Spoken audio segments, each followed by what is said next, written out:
the worst economic crises in modern history. And today, by virtually every measure, our economy is the strongest in the world.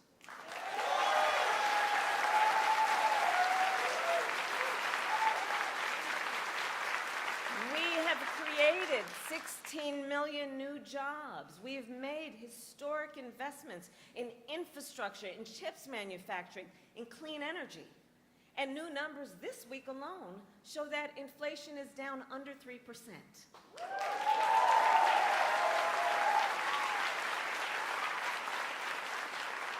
And as President of the United States, it will be my intention to build on the foundation of this progress.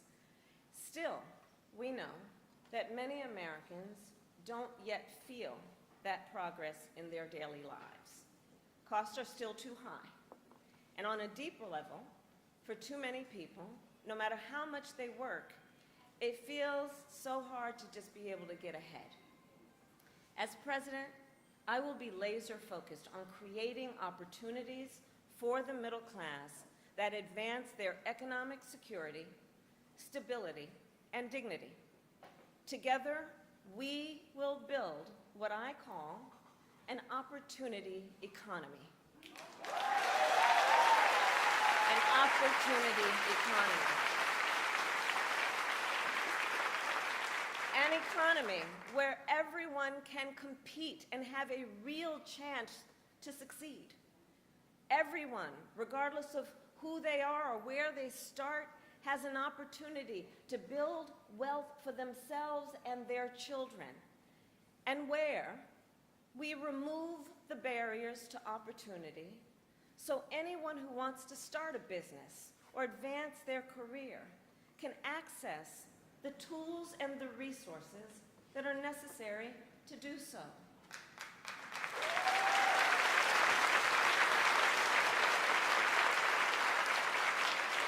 I will focus on cutting needless bureaucracy and unnecessary regulatory red tape, and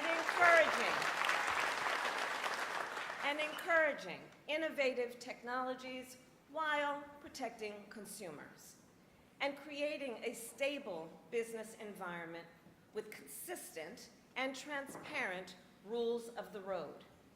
As president, I will bring together labor with small businesses and major companies to invest in America, to create good jobs, achieve broad-based growth, and ensure that America continues to define the future and lead the world.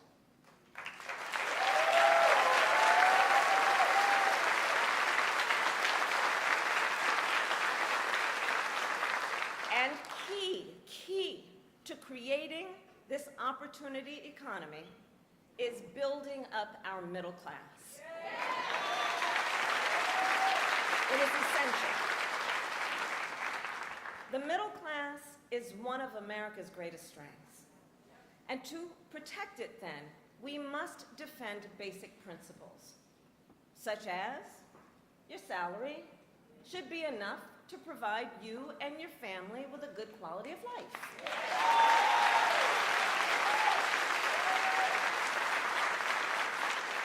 Such as no child should have to grow up in poverty.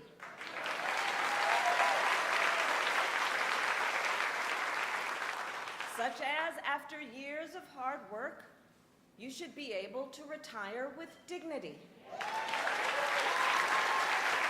And you should be able to join a union if you choose. Building up the middle class will be a defining goal of my presidency, because I strongly believe when the middle class is strong, America is strong.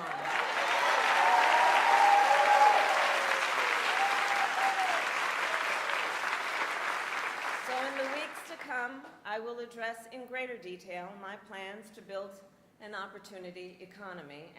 And today, I will focus on one element that's on the minds of many Americans as they pay their bills at the kitchen table or walk the aisles of a grocery store. and that is lowering the cost of living.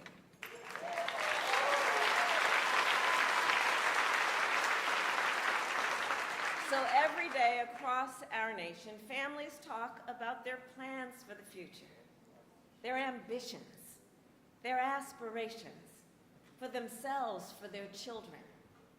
And they talk about how they're going to be able to actually achieve them financially. Because look, the bills add up. Food, rent, gas, back to school clothes, prescription medication. After all that, for many families, there's not much left at the end of the month. I grew up in a middle-class household. For most of my childhood, we were renters. My mother saved for well over a decade to buy a home. I was a teenager when that day finally came, and I can remember so well how excited she was. I kind of understood what it meant, but we called her Mommy. Mommy was so excited, it just made us excited that she was so excited. Later in college, I worked at McDonald's to earn spending money. Well, some of the people I worked with were raising families on that paycheck.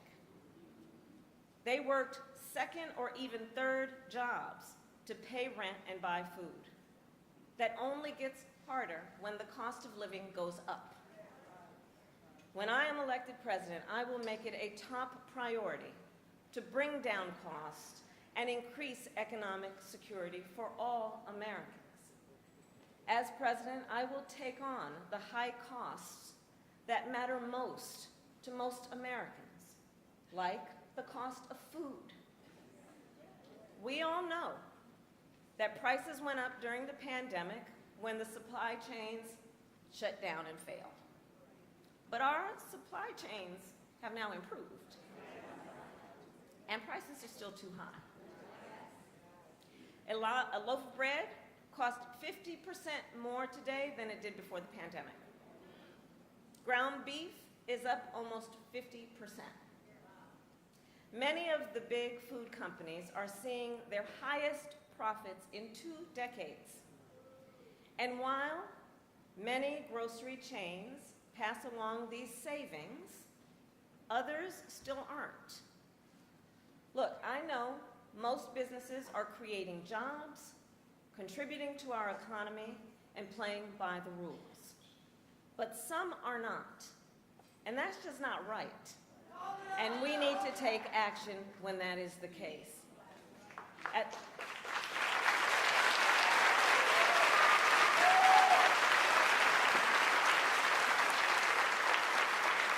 As Attorney General in California, I went after companies that illegally increased prices, including wholesalers that inflated the price of prescription medication, and companies that conspired with competitors to keep prices of electronics high.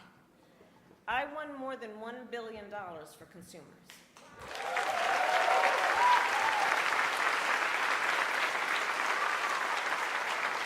So believe me, as president, I will go after the bad actors.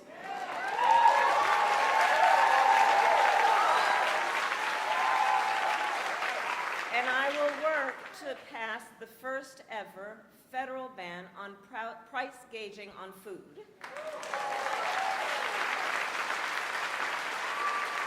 My plan will include new penalties for opportunistic companies that exploit crises and break the rules, and we will support smaller food businesses that are trying to play by the rules and get ahead.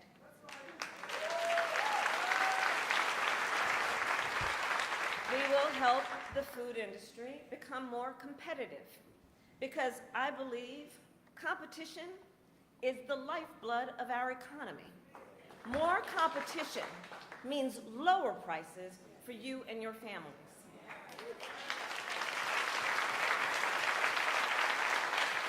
Now compare what Donald Trump plans to do. He wants to impose what is, in effect, a national sales tax on everyday products and basic necessities that we import from other countries. That will devastate Americans. It will mean higher prices on just about every one of your daily needs. A Trump tax on gas, a Trump tax on food, a Trump tax on clothing, a Trump tax on over-the-counter medication. And you know, economists have done the math.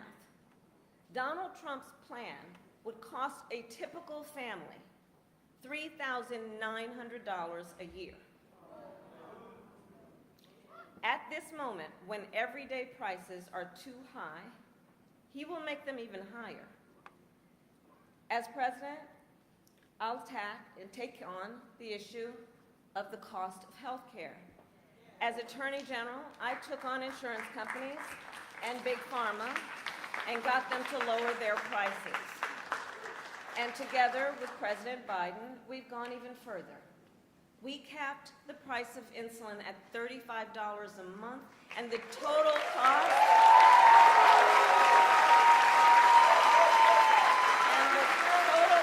of prescription drugs at $2,000 a year for seniors. We let Medicare negotiate lower drug prices for seniors. And just yesterday, we announced that we are lowering the price by up to 80% for 10 more life-saving drugs.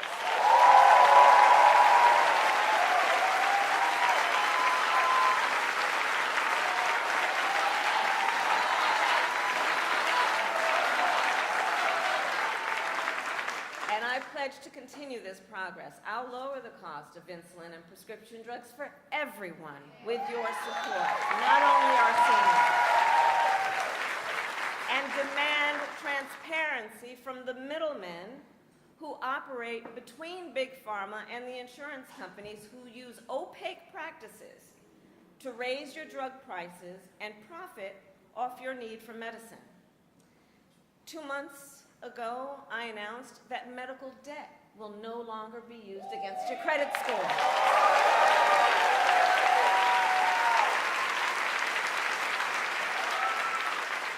And I will work as president with states like here in North Carolina, Roy Cooper, thank you again, to cancel medical debt for more and more, millions more Americans.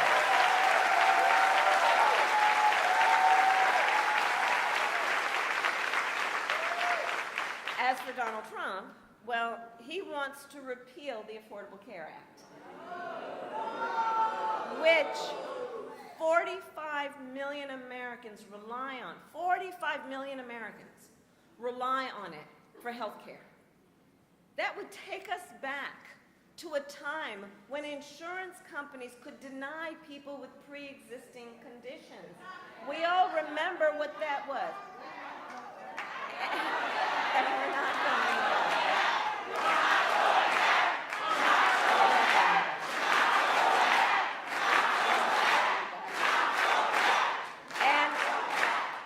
And remember, and this is why we're not going back, because we do remember, he tried to cut Medicare every year he was president, threatening a program that tens of millions of seniors count on.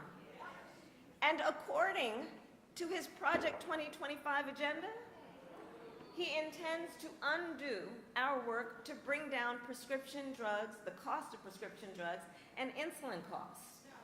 Well, we've come too far to let that happen.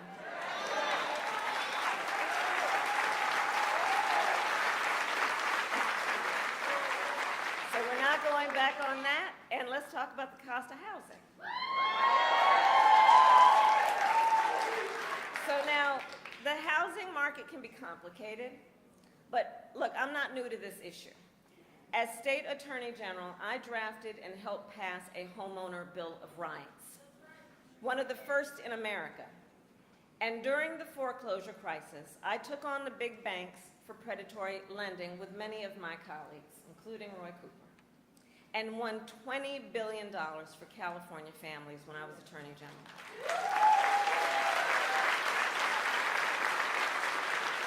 So I know how to fight for people who are being exploited in the housing market. And I know what home ownership means. It's more than a financial transaction. It's so much more than that. It's more than a house. Home ownership and what that means, it's a symbol of the pride that comes with hard work. It's financial security. It represents what you will be able to do for your children.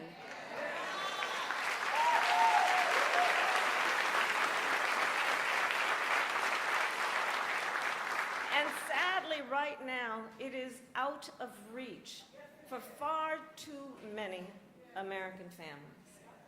There's a serious housing shortage. In many places, it's too difficult to build, and it's driving prices up. As president, I will work in partnership with industry to build the housing we need, both to rent and to buy. We will take down barriers and cut red tape, including at the state and local levels.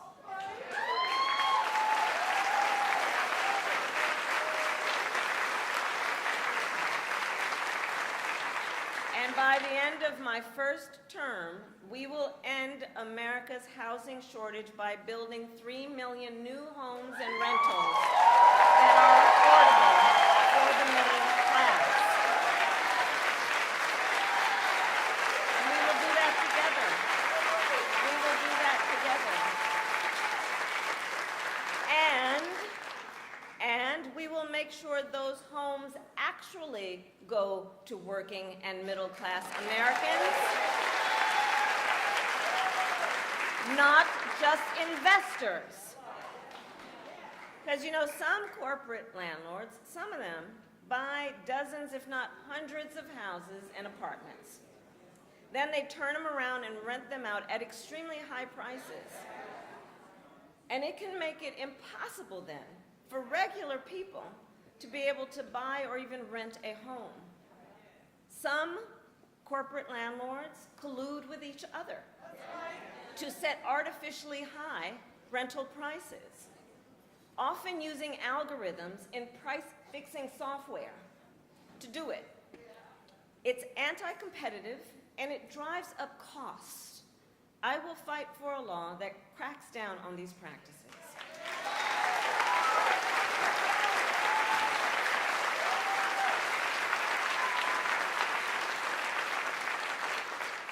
We also know that as the price of housing has gone up, the size of down payments have gone up as well. Even if aspiring homeowners save for years, it often still is not enough. So in addition, while we work on the housing shortage, my administration will provide first-time home buyers with $25,000 to help with the down payment on a new home.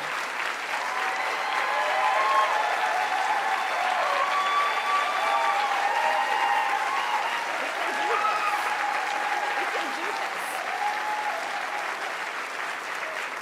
All to help more Americans experience the pride of home ownership and the financial security that it represents and brings. So that's my plan, but here's what Donald Trump would do. If his Project 2025 agenda is put into effect, it will add around $1,200 a year to the typical American mortgage. He's got it backward. We should be doing everything we can to make it more affordable to buy a home, not less.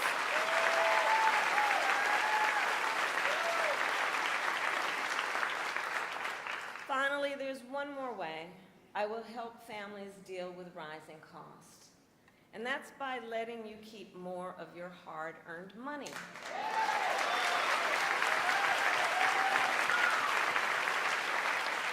Under my plan, more than 100 million Americans will get a tax cut, and we will do this by restoring 2 tax cuts designed to help middle class, and working Americans. The Earned Income Tax Credit and the Child Tax Credit.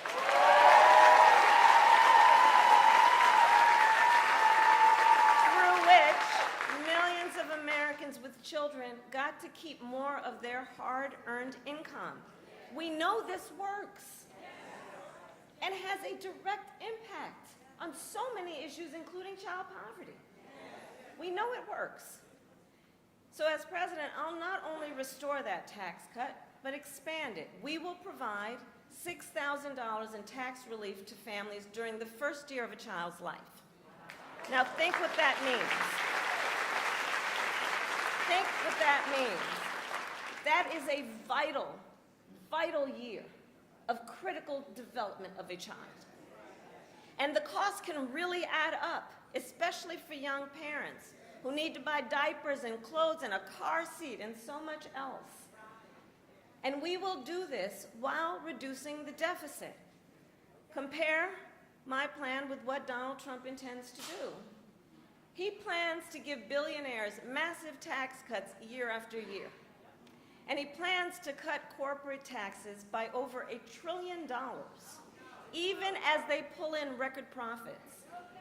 And that's on top of the $2 trillion tax cut he already signed into law when he was president, which, by the way, overwhelmingly went to the wealthiest Americans and corporations and exploded the national deficit. You know, I think that if you want to know who someone cares about, look who they fight for.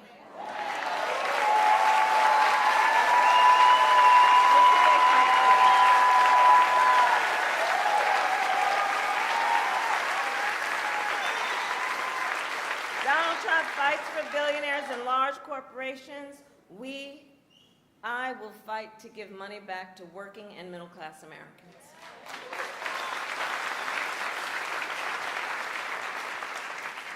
So I'll end with this. 2 days ago, Donald Trump was here in North Carolina. He said he was going to talk about the economy. I think you all watched. You know what I'm about to say. But he offered no serious plans to reduce costs for middle-class families. No plan to expand access to housing or health care. And that, actually, I think for most of us, was not surprising. Because we already know his plans. We know the Project 2025 agenda. So there's a choice in this election. Donald Trump's plans to devastate the middle class, punish working people, and make the cost of living go up for millions of Americans. And on the other hand, when I'm elected president, what we will do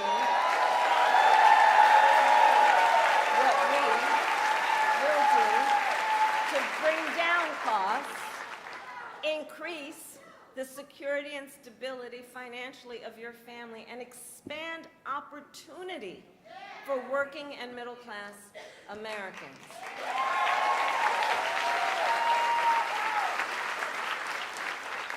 So now is the time to chart a new way forward. Now is the time to chart a new way forward, to build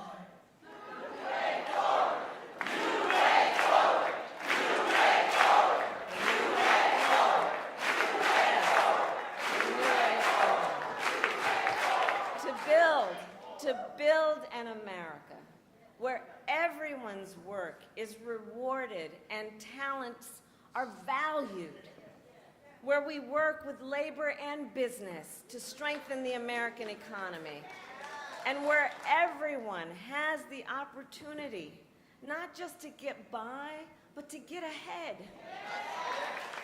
So I thank you, North Carolina. We're going to get this done. And with your help, God bless you, and God bless the United States of America.